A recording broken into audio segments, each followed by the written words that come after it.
All right. Good morning, Bear fans. This is A. Renee, your station manager, and we have got another special guest on the mic. Joining us this morning is Gina Zo.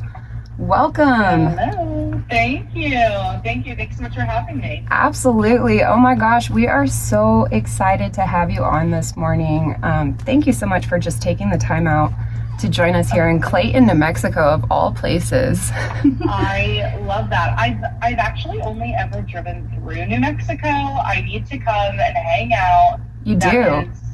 That is something that is on my list of things that I must do. You know, New Mexico is, I mean, of course I'm biased, but New Mexico is just one of the most beautiful states. And we are just so diverse over here. We have everything from mountains to the land of enchantment for a reason. Desert, everything. So does it snow there up like in the do you guys have ski mountains? Is that crazy to ask? No, we have a lot of skiing actually. Angel Fire, is a big one. Taos, major ski resorts over here.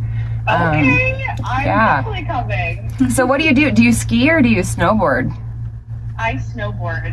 Yes. I grew up with three brothers, so they were all snowboarding, and I really wanted to keep up and wanted to be one of the boys. I feel you. Yeah, no, I was the same way. I was in Utah for a portion of my life, and that era of my life. Yeah, and I couldn't be like all the prissy girls. Yes, you had a snowboard. Yeah, on their skis. I'm like, no, give me the gear, and I gotta look cool doing this, Yep, I agree with you. That's exactly my mindset. Definitely. Oh my gosh. So, Miss Gina, tell us about, I don't even know where to start here. You've done so much. You've been on The Voice. But beyond that, you've got to go to the Grammys. You were able to start this band, but you have had quite the struggle with your music career. So where would you like to start with all this? Oh my God, I know. I feel like it's funny. I'm only 27. I feel like I've gone through so many ups and downs in good ways. I'm grateful for the downs, but yeah, I mean, I guess we'll start back right when I got off The Voice. Everyone can kind of imagine what The Voice was like, I think.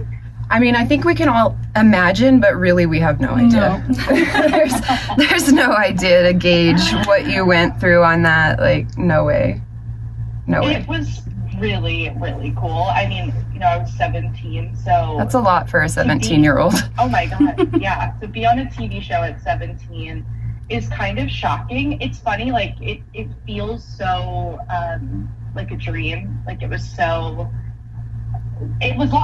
ago. Now, it was 10 years ago, so now it feels very just like, whoa, that was insane. Right. But it's fun to be around, it's fun to be around celebrities who want to help you grow your career in something they already worked through. So I love that.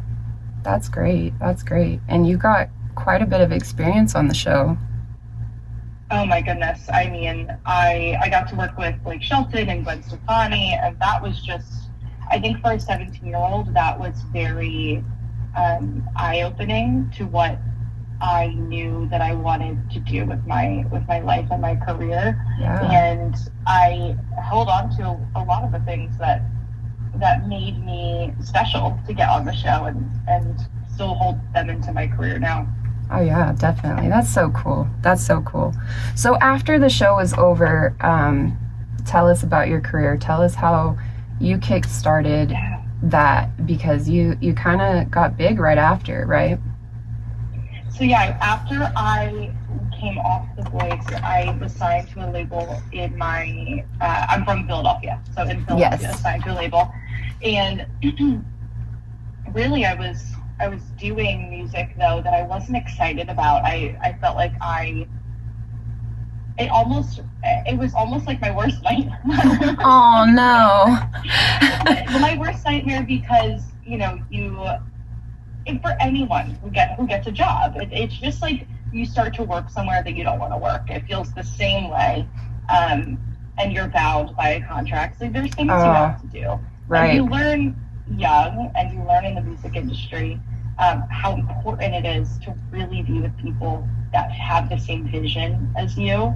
And so I quit after the record label. I quit singing. Like I quit for years. Right. I was like, no one, I'm not singing anymore. No one talked to me. Yeah. Yeah. That's crazy. I mean, crazy that it was that bad that it sent you from your passion all the way to like, nope, I don't even want to do this anymore. That's it. Well, because you start to think like, if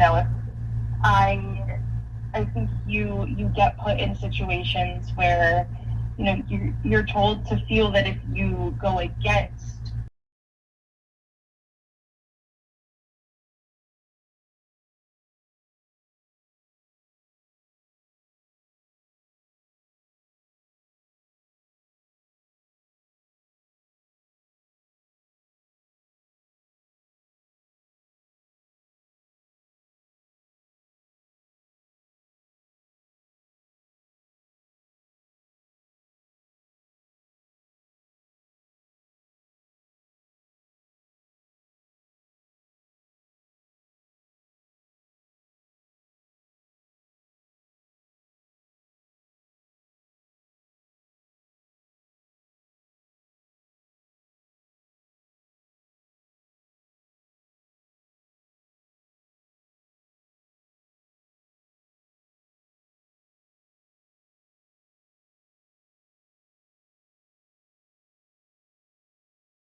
And I think for me, what was so exciting, I went last year as well, or this year, I guess you could say. So I've been 2 years in a row. Awesome. And this recent year, there are a couple awards shows that happen. So like there's the pre-show, okay. Which is the majority of the awards, because as you know, like when you're watching, it's only like 10 awards, I think, on the actual televised main one. Right. On TV. So there's the pre-show, and at the pre-show you can sit anywhere. You don't have your assigned seats, so you can be next to anybody, some really big people. Yeah. And I was a few rows behind Brandi Carlile, who is like one of my favorite artists ever. Wow. And wow. I remember just like, I kept being like, my friend Allie comes with me to the Grammys, and I kept being like, I want to go say hi to her so bad. And I kept like thinking like, okay, this is my time. Yeah. And then she got up on stage and didn't come back. And I was oh no, you missed your chance.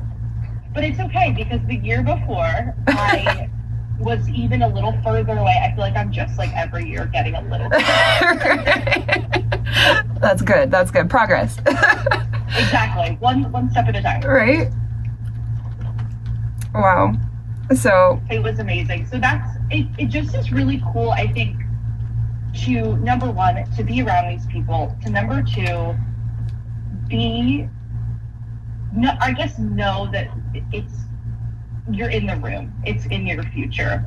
And I feel so strongly that I will win multiple Grammys. I really do feel that way. And maybe I'm just manifesting it. But to be slowly continuing closer and closer is what matters to me. And, you know, I think, of course, there's people who overnight become a success, but most of the people that are winning, I love Victoria Monet's speech from the Grammys last year, or maybe the year before, and it was about how, yes, that she's winning Best New Artist, but in reality, it was a 15-year process for her to win Best New Artist. So right. It's just a really cool experience, and you get to be there to watch everything, and it's very fun. That's awesome. And your music has, like, we've been jamming it over here. We've been pumping it up on our radio station here in New Mexico. But I'm going to tell you, the first time I heard it, your music, I was listening, and I immediately connected to it. I was jamming, because I was like, this song has to be from the 90s. It just has to be. Oh my God, I love that. I'll have to tell my producer if he's going to eat that up. You know, and I'm 35 years old, so like we're all about that nostalgia. Give us our past back. But with such a fresh sound and fresh lyrics, and it was just, it's just so beautiful, and I love everything that you're doing with your music. Just have to pump that in there. But you get your inspiration from Norah Jones, Fleetwood Mac, and you were able to meet these people. Oh, I have not met them. Oh, okay. I thought you were introduced to them by your grandfather, or he just introduced you to their music. Oh my God, I would love to see them. I have not. I have seen them both in concert. Oh, how was that? That's special. Well, that was amazing, but no, so yes, a slight error in how you read it. Okay. But I am thrilled that you read it that way. I'm going to tell everybody that way anyway. Yeah, someone out there thinks that I shook hands with Norah Jones. Yes. But I do. mean, the story of all of it is still really important to me. Yeah, I mean, absolutely. I grew up listening to both of them, and I think so often, if you're not introduced to those artists by your family, you know, your taste in music maybe doesn't reach those classics that are really monumental in the music industry. And so both of those artists play so much into what I do and their longevity of their careers. Like, I always just talk about how it's crazy that like Stevie Nicks is still touring 50 years Yes. later after her like original music. And selling out stadiums too. Oh my gosh. Yeah, it's crazy. It's crazy. But it actually is really funny that you say that you thought I met them, because I did some kind of interview and someone asked me who I wanted to meet, and it was Stevie Nicks. So maybe there you go. I put it in the universe for you, like it already happened. So it's just around the corner. You don't even know. It might be. I mean, I live in LA now. I think that's also what's so fun about living in LA is these people are like your neighbors in a good way. Like you're reminded the normalcy of being an artist. And right. I think that's really fun. Oh yeah, that would be really cool. I mean, yeah. And what was that transition like for you from Philly to LA? That's very different. Yeah, it'd have to be. I think number one, which is really funny, I woke up yesterday for the first time. I woke up and had to think about where I was, in the sense of like, oh, this is my home now. Right. I feel when I wake up like I'm not in somewhere that isn't mine. It feels mine now, which is really fun. But huge difference. I mean, not only the weather, the people are very different. I love it. I think that everyone's chasing something, which I think is very fun. I think it's thrilling. It is a little nerve-wracking, of course, because something I've noticed is that, when I wake up in the day, I don't want to be sitting at home. I want to be out working, pushing my music, doing, I'm also auditioning as an actress. And so, there's so many ways to hustle. Right. And I think it's easy to think you're falling behind even when you're not in LA, but it's gorgeous here. And I wanted to be surrounded by people who are doing it. And I'm really lucky that is my day to day. It's beautiful here. That's awesome. Do you get to go to the beach a lot? Do you go to the beach a lot? So I do go to the beach. I go way more than I used to. I mean, being in Philadelphia, it's not too close. Right. But I live on the east side of LA, so I live more towards the mountains. Beautiful. It's not that it's far from the beach, but you traffic. Gotta get out there if you're gonna go there. Traffic. Yeah, it's a day. But it's funny, I was never a beach person growing up. It was mountains, like I liked that style of nature. And I love the beach. Like I love it now. I really can't believe my change in heart, but I love it. I love it. It's perfect. That's good. What about it? I mean, is it bringing you peace? Yeah, I mean, so I grew up going to Arizona a lot. My family has always had a house out there. So it's funny that I haven't really gone to New Mexico because we're neighbors. Next door. Yeah. But I've always, every time I got off the plane in Arizona, I felt a feeling of peace and comfort. And honestly, that's what I feel out here. Like going to the beach or going on a hike. Like I feel so different on this playing field out here. I'm so much happier and so much sure of myself and what I'm doing, and that's such a blissful feeling, to have that confidence and comfort in yourself. Yeah, totally. Yeah. There's nothing more attractive than that. Exactly. It's the best. I can't even tell you how much better I feel. I don't know. It's like, I think being on the East Coast, at least in Philly, I didn't want to move to New York. I didn't feel like that was for me. But being in Philly, like it's a different kind of hustle. People are generally not wanting to be musicians for the most part. Right. There definitely are people who are musicians in Philly and are fantastic. But it's a different kind of hustle. It's a different way of living, for sure. Right, and this is Cheyenne, by the way, the DJ here. And hi. We haven't really talked yet, but I was just wondering, since you were saying it's like a different kind of hustle, because I know I love music in general. I've always have, and I play music, but just as a hobby. When did you decide that like music was like your passion, like you wanted it to be like your career? Yeah. I mean, since I was a little blonde girl, I'm redhead now, but I was blonde when I was born. I was always dancing and singing. So I think I always knew that I could see it as a career for myself.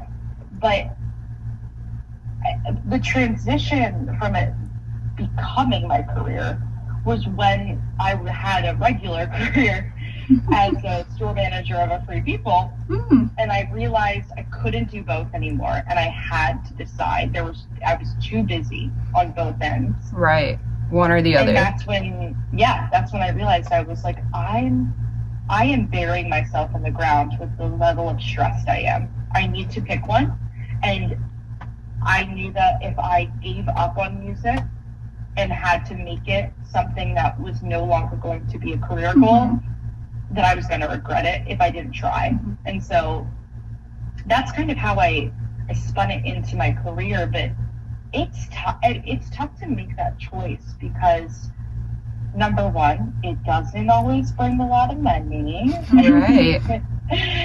And it's I think it's subjective or objective. Which one's the one when it's a choice of what you like?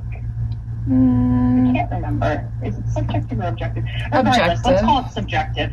Okay. Let's just assume. We'll it's assume. subjective, so not everyone has to like your art. And right. That's also terrifying. It's not like a math problem. So yes, that sucks.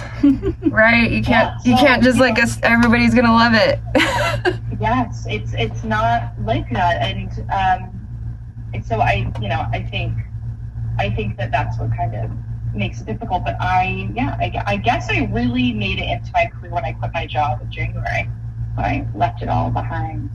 Was that a good feeling or was it terrifying?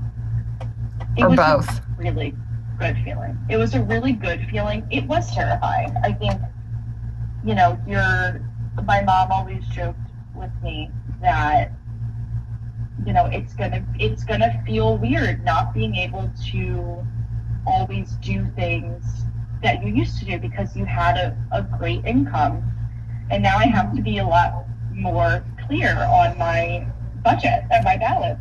Right. and that's no. Hard. Yeah, definitely. But I live in a gorgeous home with my friends. Like, I'm really grateful for what I'm able to do. But that doesn't mean that I can go out and know that next week I'm definitely getting the same paycheck or I'm getting a bonus or whatever it is. And that's what makes it hard. But it's worth it. It's worth it because I love what I'm doing. Yeah, definitely. Well, we're happy you made the switch, honestly, because yes, we are just so excited about you. Okay, so Velvet, am I saying, okay, you're going to have to help me. Is it Rogue or Rouge? Rouge. Okay, dang it. I've been saying Rogue. And then yesterday it occurred to me it's probably Rouge. Oh my God. Well, it's okay. I think that's the fun of it, is that you just never know what you're going to get. It's okay. I had a friend of mine who is one of my best friends from home. I think I was at a show or one of my shows, or maybe it was before the show. She was going to bring someone with her. And she said, "Oh, this is Gina. She's in the band Velvet Rogue." And I was like, "Wait, hold on." No, I'm not. You don't know the name of my band. Oh, good. I'm not the only one. Oh, no. You are not the only one. I've had also, we're playing a big festival coming up in New Jersey, and they spelled it wrong in the promo. And I was oh, like, no. I'm so sorry to make you do this, but it's not right. Oh, and that's gotta be so frustrating for you because you want to be humble and nice, but also guys, I'm trying to get my name out there. Can you spell it right? Literally, I'll have to start looking Googling, if I put in Velvet Rogue online, because like I have a Nissan Rogue, which makes it funny. I know how to spell like Rogue versus Rouge solely based on that. Yeah. Well, good for you. I don't. I need to get one of those. Yes, I think now I know. Just everyone needs that car, and everything will be different. And Yeah. we'll have no more problems. That's the solution right there. Oh my gosh. Yeah, we figured it out. We could solve all the world's problems. We just need to stay on the phone longer. Literally, right? So, how did you create, like, what is it to create a band? Like, what is that process like? How do you decide who's gonna accompany me on my life goal? Yeah, I think that's a great question. You want people who challenge you creatively, number one. And you want people who, want to get to the level that you want to be at. I think that's what can be really tough, because for many people, it's a hobby, which is fabulous, and we need those to help fuel us.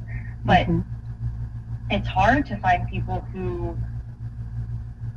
want to be as big as you, or want to support that vision to make you as big as you want to be. They have to trust in you, and trust in what you want to do. And so I think that's where it's tough. But I found my guitarist on Craigslist, funny enough. Wow. My drummer was a friend of a friend.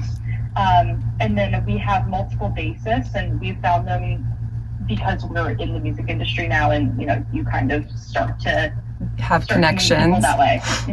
Yeah. And that's kind of that's how I started to discover people. But in LA, it's funny, my drummer did move out here, my guitarist did not. And my little brother is a fabulous musician. He's a film scorer, and he introduced me to a lot of musicians. So that's, you find people who want to elevate the goal. And I think that's how you really form a band, is by finding people who really share a vision and want to see it come to fruition. Right, yeah, and have the gumption to push for it. Totally. Yeah, because I think that would be the hardest part for, just an everyday person that thinks that they want to do this job. Like, really, you don't know what you're getting into, and then, or what to expect. But once you're there, like, it's so much work. I can imagine. It's just so much time, effort, and work. Yeah. It's crazy. It really is. And I think what is so wild about it is, it's not just waking up, playing some songs, and going to bed. Right.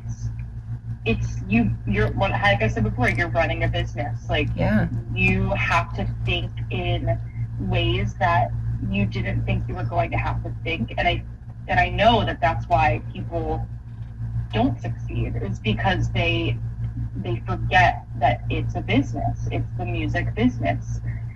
And you have to think like you're a business owner, and that will get you to where you want to be, but it takes time. Like, you can think of any business that happens. Like, it takes time for the business to grow. It's not just a matter of one person hearing your music. It's a matter of lots and lots and lots of people hearing your music and telling other people. Right. No, absolutely. So if you had somebody asking you, someone that was interested in either going on The Voice or starting their music career for real, right? They're really passionate about it. Would that be the advice you would give them? Really just focus in and consider it a business? Or what would be the advice that you would give them? Yeah, I think so. I think imagining yourself as a product in many ways. Like, you are the business, you are the product, you are what matters. And how would you sell yourself to the world? I guess that's the ultimate goal for most people. So I would say doing that. Like, I really focus on, what does my audience want? What can I offer them? What can I give? What makes me different? And stop trying to be someone who already exists. Like, we don't need another Sabrina Carpenter. We don't need another, I'm thinking of all the people that are like super popping off right now, Charlie XCX. Like, Right. we don't need more of those. We need you. We need your vision and your version of the story. And so I would say find what makes you different. Like, people don't want to just have copycats everywhere. That's not fun. Right. And that's not what makes a star. I think if you think about everyone who's really big right now, none of them are the same. Right. They're all pretty different. Oh, yeah, vastly. And so thinking about that, like, what makes you unique and special and different, and that is what will end up guiding you to what I think would be success. Man, what great advice. That is excellent. Always thinking. That's great. I love it. Man, you could write a book probably. Teach us some really good things. My mom says I'd be a great therapist. That is such a good compliment. I love it. And both your parents, just because you mentioned your mom, they both had their degrees in science, right? Yeah, my dad is biology, and my mom is computer science. So I love my family. My stepmom is in the TV industry as a TV producer, but it's funny. Everyone in my family has a little bit of musical talent. Oh, cool. My stepbrother is the one who is pursuing music full time, as well as me, but everyone can do a little bit. And so I think that honestly has been so helpful. Like, we all understand things to enough of an extent that no one's like, don't do that. That's so, like, it's never going to work. Like, everyone's very passionate, which is great. That's so cool. So your family, like, fully supports you on your journey. And I mean, they obviously had to have, because you're in dance, you did all these things before you even got on to The Voice, and then you made it to The Voice. So that's a huge accomplishment at 17 years old. So your family had to have been there, some of it. Totally. It's just funny. Like, I didn't go to school for music, and that was never really a part of my plan, because you think of what will make me money when you're going to college. Of course. That wasn't really something that we were all thinking, this will make you a lot of money to go for theater. Hence why I didn't do it. But what I will say is that I think that people, I wasn't thinking this way as a 17-year-old, picking where I was going to go to school, but I'm really glad I did advertising, because it has given me the knowledge to sell myself, like I was saying before, for advice.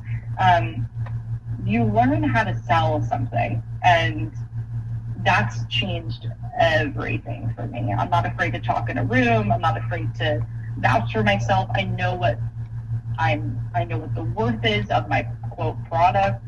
Right now, I feel like I'm on a business radio show. So sorry. No, go for it. Tell us. Give us the tea. I think that actually was a big game changer. But yeah, they did science. I love nature and life and all of that.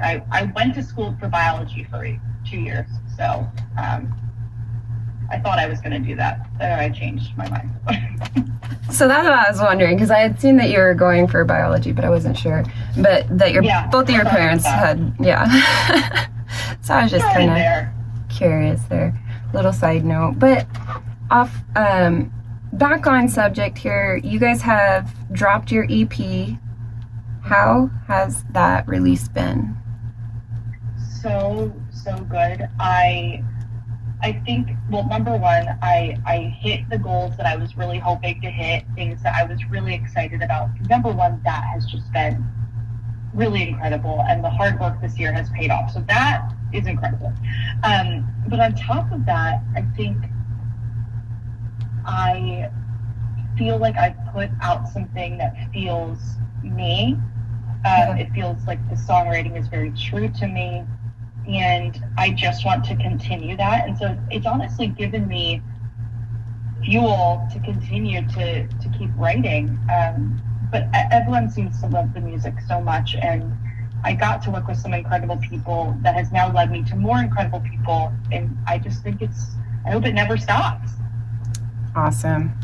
Well, congratulations. We're super excited for you. Do you have any particular place that you're most excited about for your tour? Oh, so I think for me, my most excited places that thus far that I have toured, I've really had fun in Portland, Maine. Montreal was really cool. And I have more shows this fall in LA. Awesome. And I'm really excited about those shows. I think I've started to grow who I am in LA, and that was one of my biggest goals. So I'm really excited about those.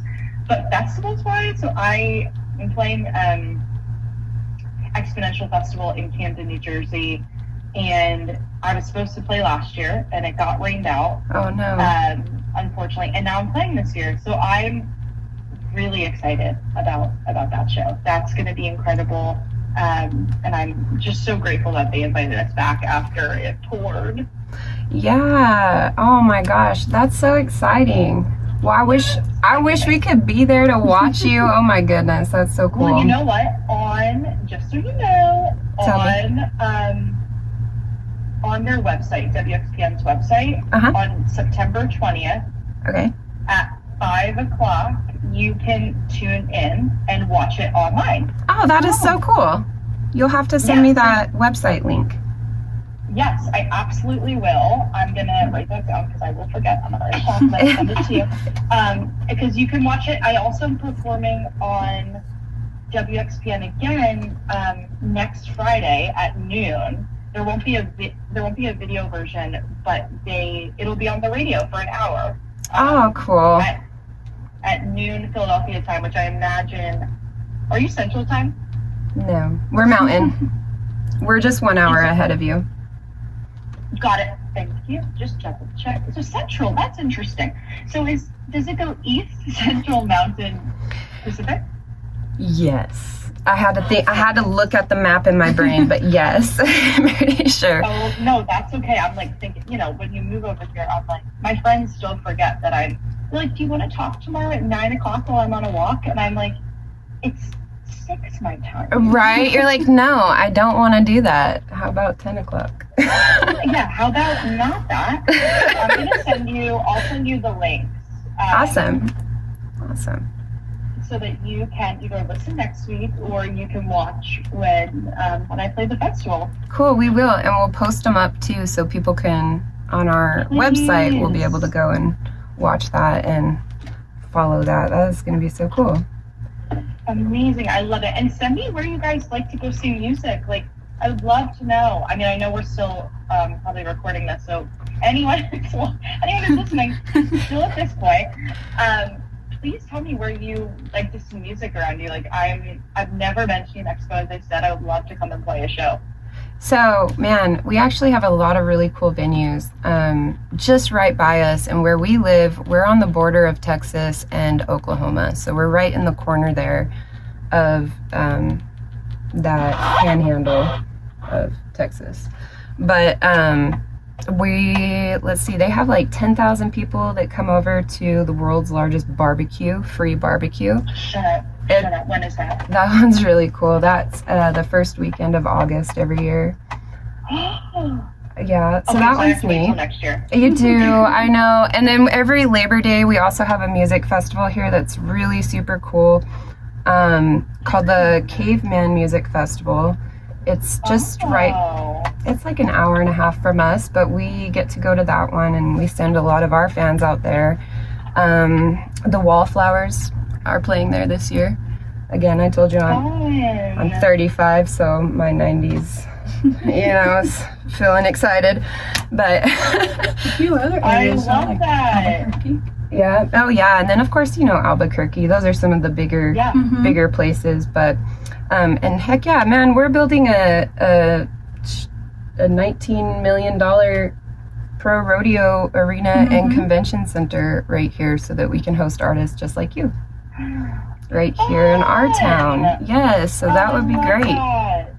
Oh, that's amazing. I'm so excited. Now I'm really deep in my New Mexico excitement. Good. I can't wait. Get over here. When you do, you gotta let us know though. I absolutely will. I absolutely will. Okay. Am I the first person you've talked to in New Mexico on the radio? Yes, I Good. have a friend who lived in New Mexico who, like, I love and adore, but she was not on the radio. We just talked in prayers. Okay. All right. I'm the first radio station, though. Yes, you are. And you Good. know what? When I win my first Grammy, you will be able to say that you were my first in Mexico. I was the first New Mexico radio station to interview Miss Gina Zo.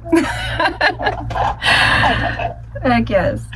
All right. Well, we have taken up 41 minutes of your time. That's a lot. I'm so sorry. Dang, I'm sorry. It was just so easy to talk to you today. I didn't even realize how long we've been in here on this interview already. I'm so sorry. I love it. I am just sitting here. It's actually getting me excited. I must eat some breakfast. So I'm feeling it's getting me hungry. You're motivated. Yes. Good. Well, I hope you just have such an amazing day. And man, we can't wait to see what you do with your career. We know you've got a big one ahead of you, and we hope you don't forget about us over here. I will not, I promise. All right, awesome. Thank you, guys. Thank you, Miss Gina, and we will be following you, and I will send over that the link to all of our sites so that you can see this interview to your PR. Perfect. All right. Thank you so much. I will talk to you guys soon. Thank you. Bye. Bye. All right, Bear fans, you heard it right here. That was Miss Gina Zo from Velvet Rouge. We've got some music coming up, and it will be on our Facebook. We're going to post some links. We're going to post some links to Miss Gina on our website as well, so you guys stay tuned and catch it. All right, thank you guys.